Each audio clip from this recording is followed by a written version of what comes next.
युval नोआ हरारी की एक बहुत फेमस बुक है 21 lessons for the 21st century, जो आप तमाम लोगों को लाजमी पढ़नी चाहिए। इसमें ऑथर टेररिज्म के हवाले से एक बहुत अहम नुक्ता उठाता है और आम आवाम के दिमाग को कंट्रोल करने के एक टूल के तौर पर डिस्कस करता है कि इंटरनेशनल इस्टेब्लिशमेंट जो है वो टेररिज्म के पॉइंट को इतना हाईलाइट करती है। हालांकि इससे खौफजदा होने की, डरने की इतनी ज़रूरत नहीं है, ये दुनिया के लिए इतना नुकसानदेह नहीं है जितने बाकी इशूज़ हैं। लेकिन वो कहता है कि ये मिलिट्री स्ट्रैटेजी है, बेसिकली पूरी दुनिया में ये मिलिट्री स्ट्रैटेजी के तौर पर टेररिज्म को हाईलाइट करती है इंटरनेशनल इस्टेब्लिशमेंट और जो हमारी गवर्नमेंट्स हैं, और इससे बुनियाद बना के अपनी मर्जी के फैसले करती हैं। पॉलिटिकल स्ट्रक्चर्स को all over the world change किया जाता है और बाकी बहुत सारे ऐसे इशूज़ हैं जो आम आवाम के लिए ऐसे सोशो इकोनॉमिक इश्यूज़ हैं और दूसरे कुछ मसले मसाइल हैं आम ज़िंदगी से, रोज़मर्रा ज़िंदगी से रिलेटेड, जो लोगों को बहुत ज़्यादा नुकसान पहुँचा रहे हैं, लेकिन उनके ऊपर कोई तवज्जो नहीं देता। टेररिज्म को हाईलाइट किया जाता है, बॉर्डर्स की सेफ्टी को, डिफेंस को, और पूरी दुनिया में वॉर जितनी भी होती है वो इस एक बुनियादी पॉइंट को इस्तेमाल करके की जाती है।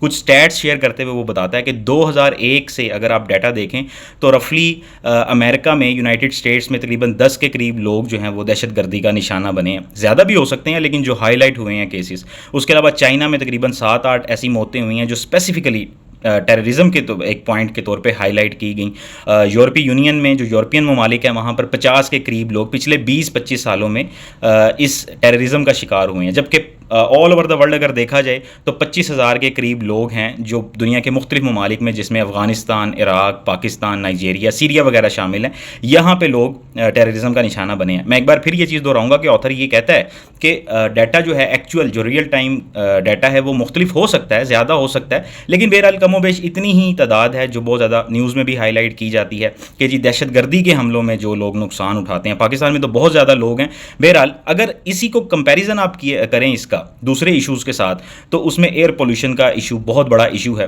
कि जिसके ऊपर सारी गवर्नमेंट्स, यूएन के सारे जितनी भी फॉर्मेलिटीज़ हैं आप देखते हैं, उन पर कभी प्रैक्टिकलिटी आपको नज़र नहीं आएगी। कोई प्रैक्टिकल अमल दरामद करने की वो कोशिश नहीं करते। जो कुछ सोचते हैं, जितनी करारदादें मंजूर करते हैं, पेश करते हैं, बस वो डॉक्यूमेंटेड सारी चीज़ें रह जाती हैं। जबकि एयर पोल्यूशन की वजह से पूरी दुनिया में हर साल तकरीबन 70 लाख के करीब लोग लुक़मा अजल बन जाते हैं, और मुख्तलिफ वजूहात होती हैं एयर पोल्यूशन से रिलेटेड। सैलाब आते हैं, ग्लोबल वार्मिंग है, क्लाइमेट चेंज है, रोड सेफ्टी के, रोड एक्सीडेंट्स के जो इश्यूज़ हैं, इसमें तकरीबन 1.5 मिलियन मतलब 15 लाख के करीब लोग जो हैं वो लुक़मा अजल बन जाते हैं हर साल मुख्तलिफ रोड एक्सीडेंट्स में। लेकिन गवर्नमेंट्स को इस चीज़ का मैंडेट नहीं मिलता। लोगों के दिमाग में इस इशू को इतना इंपॉर्टेंट बनाया ही नहीं गया कि ये भी कोई मसला है, इसको भी रिजॉल्व करना है। उसके अलावा डायबिटीज़, शुगर, ब्लड प्रेशर के केसेस हैं हर साल तकरीबन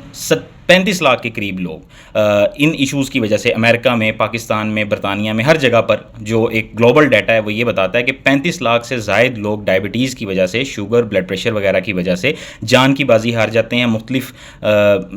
उनकी प्रॉब्लम्स बन सकती हैं, इश्यूज़ बन सकते हैं। तो इन सारे इश्यूज़ को, ये जो हेल्थ के इश्यूज़ हैं, एजुकेशन के इश्यूज़ हैं, क्लाइमेट चेंज के इश्यूज़ हैं, ग्लोबल वार्मिंग के इश्यूज़ हैं, इनको इतनी इंपॉर्टेंस नहीं दी जाती। लेकिन मिलिट्री स्ट्रैटेजी के तौर पर टेररिज्म को खुद ही उसको प्रमोट भी किया जाता है। खुद ही टेररिज्म वो किस तरह से फैलेगा, मुख्तलिफ जगहों पर एजेंसियाँ बनाई जाती हैं, इसी तरह की कैंपेन्स बनाई जाती हैं, इस तरह की मुख्तलिफ ऑर्गेनाइजेशंस बनाई जाती हैं, तहरीकें बनती हैं, और फिर वो अपनी मर्ज़ी से ये सारा कुछ यूज़ करते हैं। तो जो इंटरनेशनल इस्टेब्लिशमेंट है, या जो भी ग्लोबल गवर्नमेंट्स हैं, मुख्तलिफ जो ग्रुप्स हैं गवर्नमेंट्स के, वो इस तरह से ऑपरेट कर रहे हैं कि उन्होंने लोगों के दिमाग में सिर्फ वही सब कुछ भरा हुआ है, और मीडिया को वो पूरी तरह से इस्तेमाल करते हैं। मीडिया उनका हर तरह का ये काम करता है, लोगों की माइंड मेकिंग का, ब्रेन वॉशिंग का, और हम लोगों का आम इश्यूज़ की तरफ कभी ध्यान जाता ही नहीं है कि जो चीज़ें ज़्यादा फैटल हैं, जो चीज़ें हमारे लिए ज़्यादा ख़तरनाक हैं, परेशान कुन हैं, उनके बारे में हमें पता ही नहीं होता।